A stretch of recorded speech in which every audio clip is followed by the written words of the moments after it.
Welcome to Super Mario Bros. Bonanza, the show where I'll be reviewing every single Super Mario platformer and ranking them from best to worst. In the past, I ranked the first 18 mainline games and just finished reviewing all the remakes, but there is now a 19th mainline game, so let's look at Super Mario Bros. Wonder. Wonder released for the Nintendo Switch worldwide October 20th, 2023. Yet another simultaneous release, a rarity for the series as a whole, and what is now becoming a pattern for Nintendo's first-party releases. This game came out during what was a tough time for me. I hadn't handled the whole global pandemic thing particularly well, and I was 11 days away from being back on the job market. But at that precise point of time, I was smack dab center within the eye of the storm.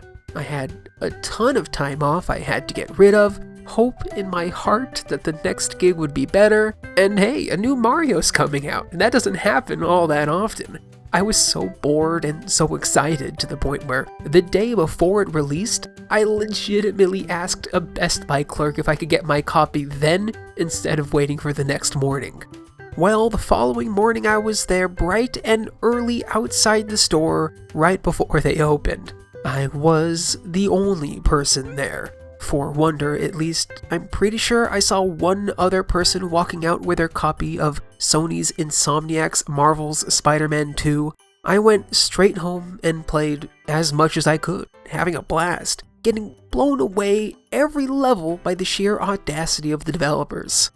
SMB Wonder was developed by a team within Nintendo Entertainment Planning and Development Division. The project was produced by Mario underappreciated GOAT Takashi Tezuka and directed by Shiro Mori, who previously worked on New Super Mario Bros. U and directed its deluxe Switch port. Tezuka started the ideation phase, wishing to do something new with Mario, do something new with platformers. After hearing snide comments during the development of Super Mario Maker 2 stating that the stage builder eliminated the need for another proper 2D Mario game, Tezuka was compelled to prove the naysayers wrong. And tapping into Nintendo's impossibly deep coffers, the team was given no time limit, no deadline. The game would be done when it was done. They had as much time as they needed to create this next iteration of platforming, a blessing that no other studio in the world has, not one of this size at least. Is Silksong out by the time this posts? Probably not. The team started small, focusing on how to make the game truly compelling. How could a modern Mario elicit the same surprise and wonder that the original did back in the 80s? The idea of moving the player from one area to another was one of the earlier ideas brought up, but Tezuka gave it a soft rejection. Pipes already did that, but the concept festered and grew and slowly evolved into the idea of fully transforming the level itself. Once this decision was made, then the development process turned into brainstorming ideas. Thousands of ideas were brought up, and everyone had a part in the ideation process. Tezuka and Modi, of course, but everyone on the team, from programmers to artists, were involved. Even sound director Koji Kondo threw in some wild ideas. By the end, the team had over 2,000 of them written down on sticky notes, which were then discussed, prototyped, tested, and culled, leaving the best of the best to be implemented into the final game. One of the ideas worked on the most was the concept of a sports-style live commentary announcing whatever the player was doing. The team had samples of both a generic newscaster-type voice, as well as a tsundere one, which I don't even care, which I'd have loved to have heard in action. After punching the numbers, the team realized it'd be too much work recording all that dialogue, in addition to this strange voice not feeling quite right. However, this feature was then modified into the game's staple, the talking flowers spread throughout each level. The team also wanted to make the game easier for the whole family to get through. They added Yoshi and Nabbit, who couldn't get hurt, gave levels difficulty ratings, with harder levels being not required, and added in the badge system, which could either make the game harder by turning the player invisible or making them run too fast, or easier by giving everyone a mushroom or making them bounce out of bottomless pits. Did these features work in practice? That's debatable, but hopefully later Mario titles will continue to become more accessible. Some of my favorite features, the music-based ones, were added due to Kondo and the music team being brought into the development cycle at a much earlier phase than usual, where previous music-based additions included Goombas and Koopas dancing during the boss. This time around, numerous stages focus on the music, as well as a badge that tasks the player with jumping on the beat. And in the sense of togetherness, the game can be played online, where occasionally other people playing the game will appear as shadows in the background and can help out by tossing down standees to revive those who've died, or by simply hinting at where some hidden spots in the level were. This is of course in addition to the reoccurring feature of 4-player local co-op multiplayer. During development, Tezuka understood that many people could be inspired to buy their very first Mario game after watching the, at the time, unreleased Mario Bros. Movie. Given Wonder would be the first game to release post-movie, so much time and attention was put into making all the animations vibrant and expressive. To do so, the number of joints on character models was greatly increased, allowing for all the characters' faces to be more expressive, and for all their movements to be stretchier and exaggerated, and this attention to detail was done for every character, for every animation, for every enemy, for every level element. Look at the simple Goomba. They bite at the player, they fear for their lives, they peacefully snooze, they look super grumpy when they're stuck in a single block. SMB Wonder was announced during a Nintendo Direct just 4 months prior to it releasing, and has gone on to sell 13.44 million units as of March 2024. To Sega's chagrin, it also came out just 3 days after the latest Sonic game. Wonder also marks the beginning of a new era. It's the first game to feature Kevin Afghani as the new voice of Mario and Luigi. It was certainly noticeable, but not bad per se, and hey, it actually makes my Mario impression a little bit more accurate. But I'll always be a Charles Martinet fan, and wish him all the best in his future endeavors as Mario Ambassador, whatever that actually entails. Super Mario Bros. Wonder opens with a sizable group from the Mushroom Kingdom heading out on a diplomatic visit. The crew have been invited by Prince Florian to tour their neighbor, the Flower Kingdom. Florian is there to announce one thing, that the amulet he's worn his whole life matches the one that Peach has worn her whole life, and as such they're due to be wed. Wait? What? Oh, sorry, wrong story. Florian's there, but so is Bowser, who swoops in with this clown copter and steals a Wonder Flower. Using this power, Bowser merges with Florian's castle and flies off to corrupt the rest of the kingdom, trapping the poor inhabitants, the Poplins, as he goes. Once finished with his rampage, he takes up shop in the center of the kingdom and surrounds himself with protective cloud piranhas. As such, Mario, Luigi, Princess Peach, Princess Daisy, 2 normal Toads, Toadette, a few Yoshis, and Nabbit, for some reason, set out to rescue the inhabitants and to seek out royal seeds before Bowser has a chance to perform his own wonder that will captivate the whole kingdom, the whole world, the whole universe. Once the last of the cloud piranhas have been swooped up by the royal seeds, the king invites the crew inside to see his fully prepared wonder, a beat so captivating it will have everyone in the universe stomping their feet in perfect rhythm. Then he loses, the castle is turned back to normal, Bowser, Bowser Jr., and Kamek crash off in the distance. SMB Wonder is what at this point can be considered standard Super Mario Bros. Fare. Despite there being 12 playable characters, they all control almost the same. They can run, jump, wall jump, spin jump, and do a wee little spin while mid-air. The Yoshis can do most of this too, only they can't equip power-ups. They can, however, hover mid-air, use their tongues to eat enemies, and cannot get hurt. Nabbit is similar in that he also cannot equip power-ups and also cannot die. As far as power-ups go, the standard coin, super mushroom, fire flower, and superstar all return. The new power-ups were solid this time around. The most visually enticing is the elephant fruit. Each character turns into an elephant version of themselves, gets both taller and wider, can swing their trunks to defeat enemies or smash blocks, and my favorite part, shouts out "Wowie zowie" whenever they pick one up. The bubble flower is arguably the most useful.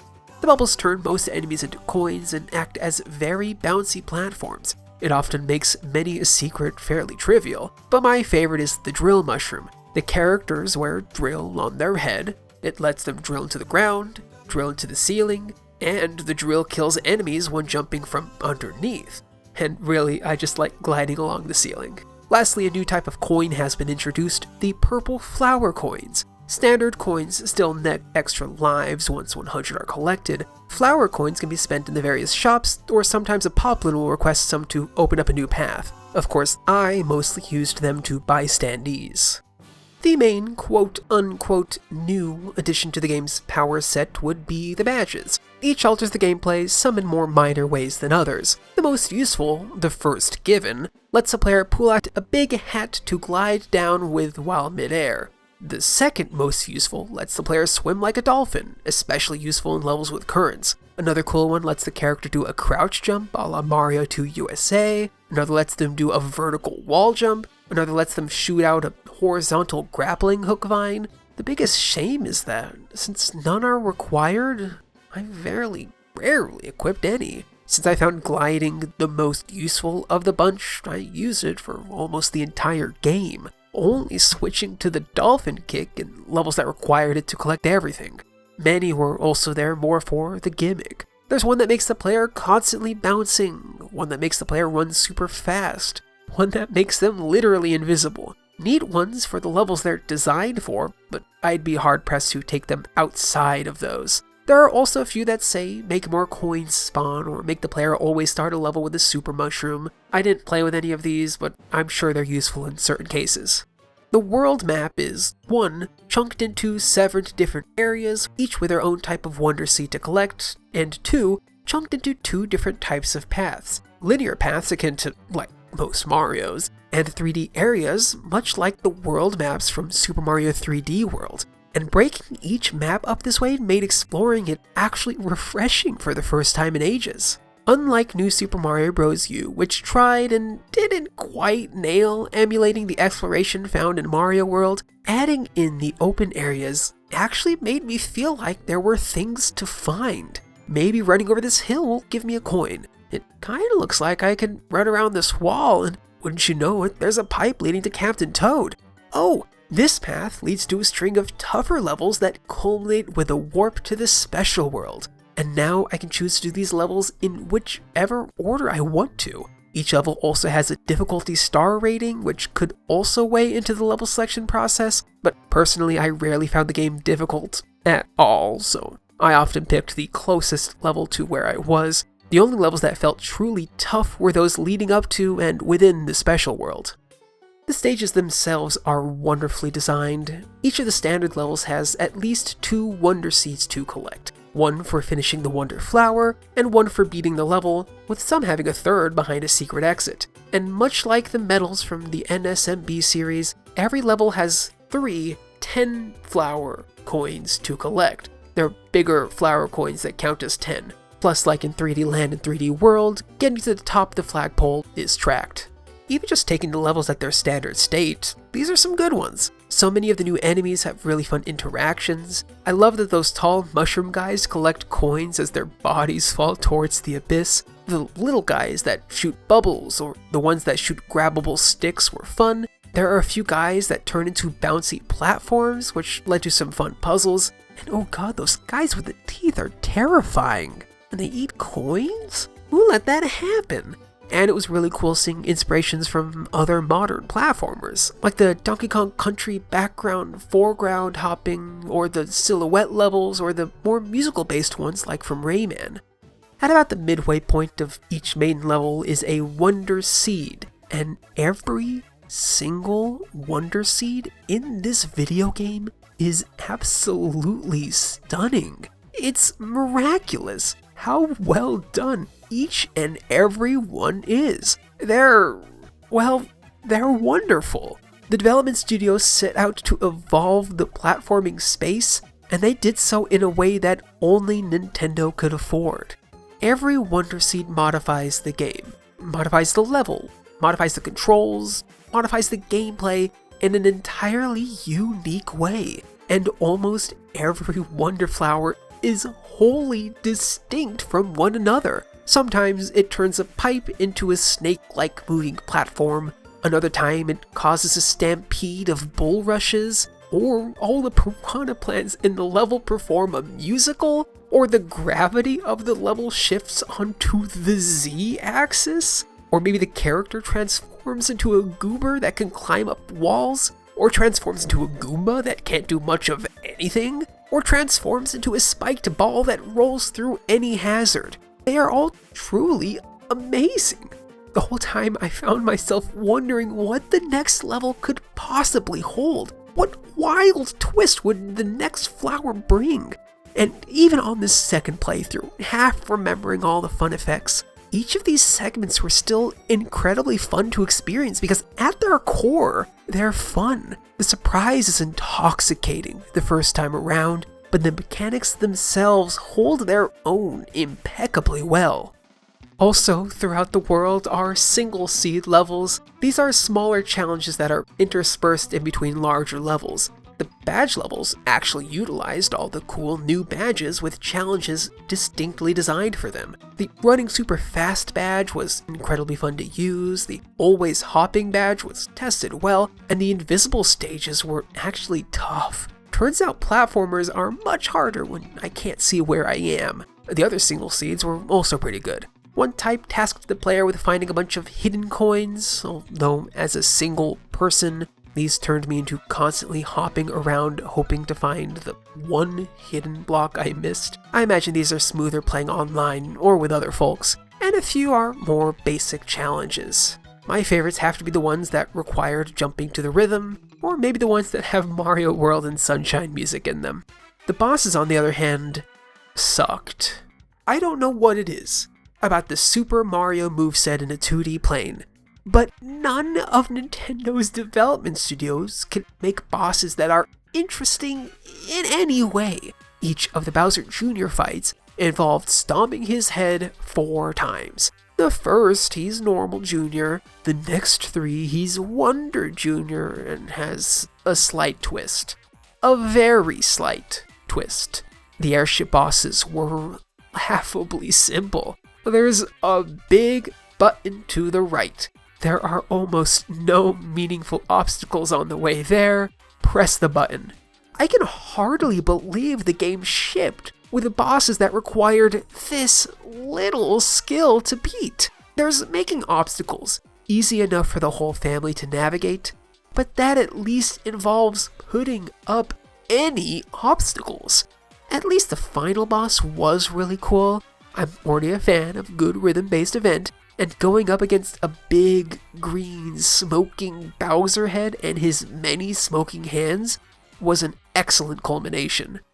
Completing the game is pretty simple for the most part. Exploring each of the levels is already a great time. Running back through to collect any missed seeds or 10 coins or flag balls was just as fun. And the final 2 challenge levels, the final challenge and the final challenge, were great celebrations of what made this game good. The first is a gauntlet of some of the best Wonder moments. The second, a really tough test of the most interesting badges. I had to really lock it in to finish the latter. If it didn't have checkpoints after the 3rd and 6th badge, it would be the hardest of any of the Mario Challenge levels ever. Just be careful for the standees. Standees, when playing online, can revolve fallen players. However, the bulk of them need to be purchased. Buying one from regular shops rewards an entirely random standee, including duplicates, and the flower coin counter caps at 999. This time around, I was more careful. always spending my coins whenever I got close to the cap, and when I only had a couple left of each, I bought the standees from the monger in the special world. For 30 coins, I could buy character-specific standees that always rewarded one of the uncollected ones. This time, I didn't have to grind for coins, but it took vigilance.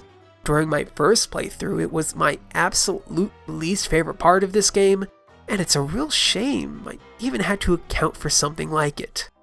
While I don't find myself thinking of the Wonder soundtrack all that often, none of it is bad, none of it mediocre even. It utilized many similar aesthetic flares as the new Super Mario Bros. Series did, but in similar fashion to the gameplay, it polished everything just enough to be interesting again. I think my favorite theme from the game has to be the Dark Forest music. There's something pleasantly chill about its laid-back drum beat and happy melodic percussion ensemble.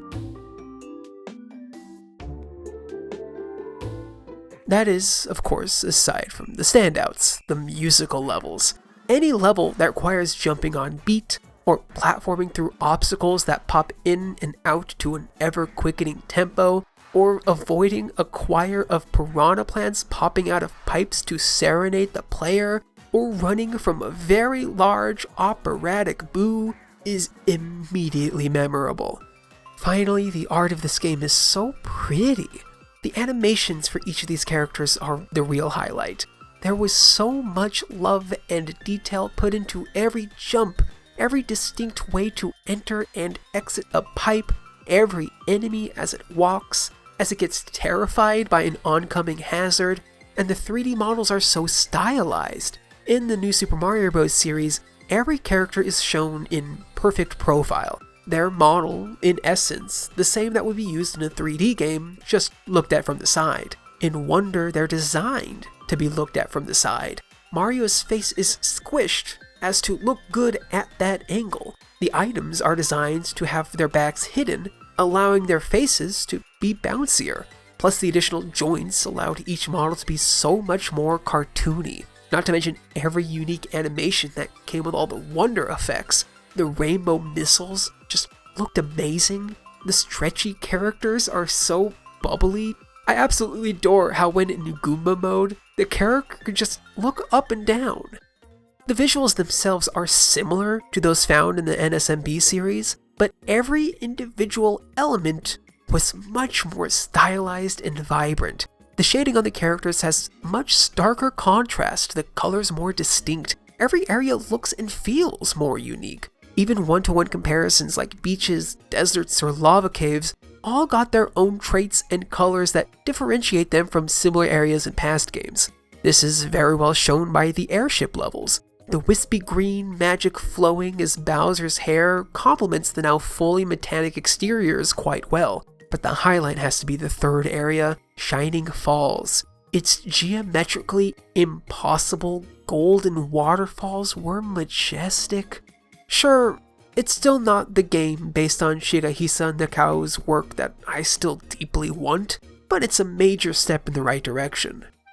Super Mario Bros. Wonder is a really great video game. As has been the case in all the recent games, it plays impeccably well. The vibrant animations and contrasting color schemes make every second sing. The level designers continue to hit it out of the park. So many fresh and fun ideas were added in this title, and with the addition of Wonder Flowers, which alter the gameplay in truly fascinating and amazing ways, it's hard not to have a great time. Ranking this one is going to be tough. I've done my best to shed recency bias, and I have replayed many of the classic 2D titles in preparation for this return. That at only just over a year old, it's hard to get a truly accurate perspective. As a reminder, the current 2D Mario games ranked list is 14 Super Mario Bros. 2 The Lost Levels, 13 Super Mario Bros. Deluxe, 12 Super Mario Land, 11 New Super Mario Bros. Wii, 10 New Super Mario Bros. 2, 9 Super Mario Land 2, 8 New Super Mario Bros., 7 Super Mario Bros. 2 USA, 6 New Super Mario Bros. U Deluxe, 5 Super Mario Bros., 4 Super Mario Bros. 3, 3 Super Mario All-Stars, 2 the Super Mario Advance series, and 1 Super Mario World. At the very least, I enjoy this game more than any entry in the new Super Mario Bros. Series. But how does Wonder truly compare to the original Super Mario Bros.? How does it compare to Mario Bros. 3? I've stacked the ranking a bit by having 1 through 3 be Mario World, the Advanced Series, and All-Stars. These packages are nigh impossible to triumph over. Okay, I think I've got it. Our new ranking is 15 Super Mario Bros. 2 The Lost Levels, 14 Super Mario Bros. Deluxe, 13 Super Mario Land, 12 New Super Mario Bros. Wii, 11 Super Mario Bros. 2, 10 Super Mario Land 2, 9 New Super Mario Bros., 8 Super Mario Bros. 2 USA, 7 New Super Mario Bros. U Deluxe, 6 Super Mario Bros., 5 Super Mario Bros. Wonder, 4 Super Mario Bros. 3, 3 Super Mario All-Stars, 2 Super Mario Advanced Series, and 1 Super Mario World. As it turns out, both Wonder and Mario 3 hold a pretty similar spot in my mind, but in the end, I cheated a bit, and I went to the overall series ranking and thought, is Wonder better than Galaxy? It's not, so it's just below 3, just above the original Super Mario Bros. Speaking of, Wonder and the remakes need to be properly sorted into the full ranking of every Super Mario platformer. So let's head to that next, this time with a special twist.